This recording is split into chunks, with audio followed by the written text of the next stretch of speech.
Hi friends and foes, Baron from Bear NPC Productions here. Today we're going to be discussing LARP Part 1, the definition. So basically I'm going to be going over how I define LARP. Everybody defines it differently, but I figured it's a great way to get into what is LARP in general. So I'm going to lean into my teacher presentation style and jump on into the action.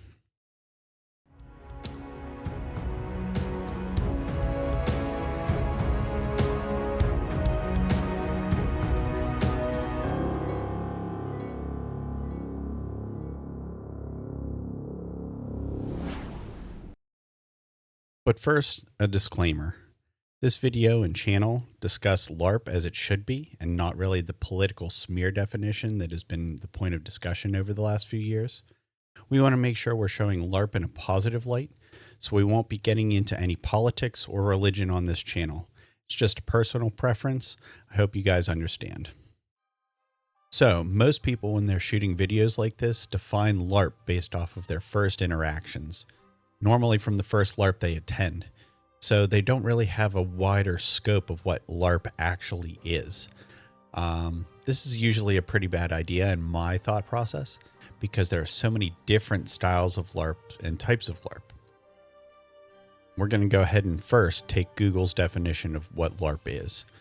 A type of interactive role-playing game in which the participants portray characters through physical action, often in costume and with props.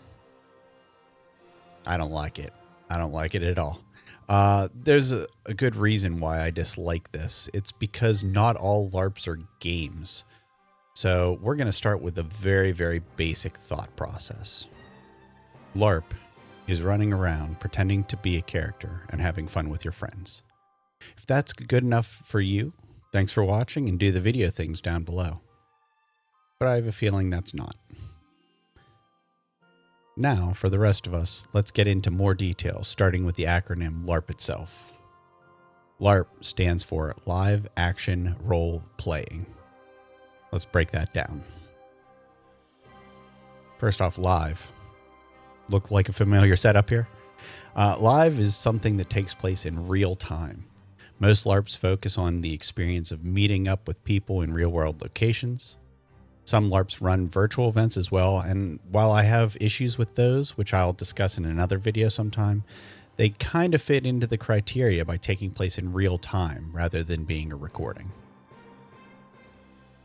Number 2, action, is when participants physically do things that their characters are doing. This is a lot different from tabletop games where dice decide how things work out.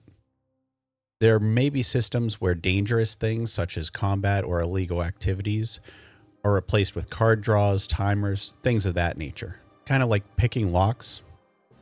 That's illegal in some states, so some games will have card systems or games that you play to figure out if you pick a lock.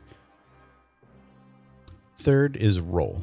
This is taking on the role of another character, which could be as basic as an idealized version of yourself or as complicated as your imagination and the LARP will allow. This could be characters of a different lineage, different skills that you don't personally have, things of that nature.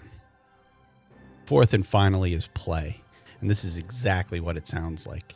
The participant plays by exploring the LARP around them, the characters they interact with, any mechanics they become involved in. So it could be a number of things, combat, game systems, just interacting with people. Now you see how all of these things fit into my original description, but with all this info, I think we can get a better definition.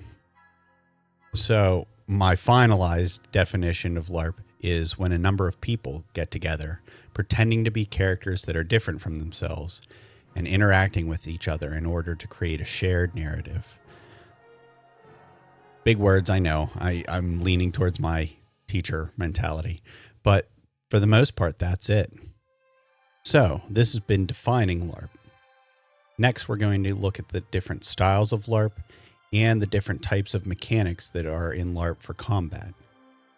Once we get all three of these things together, you'll have a better understanding what LARP is and what LARP can be. And then that will help you decide what LARP is right for you. So until next time, folks, adventure on and die loudly.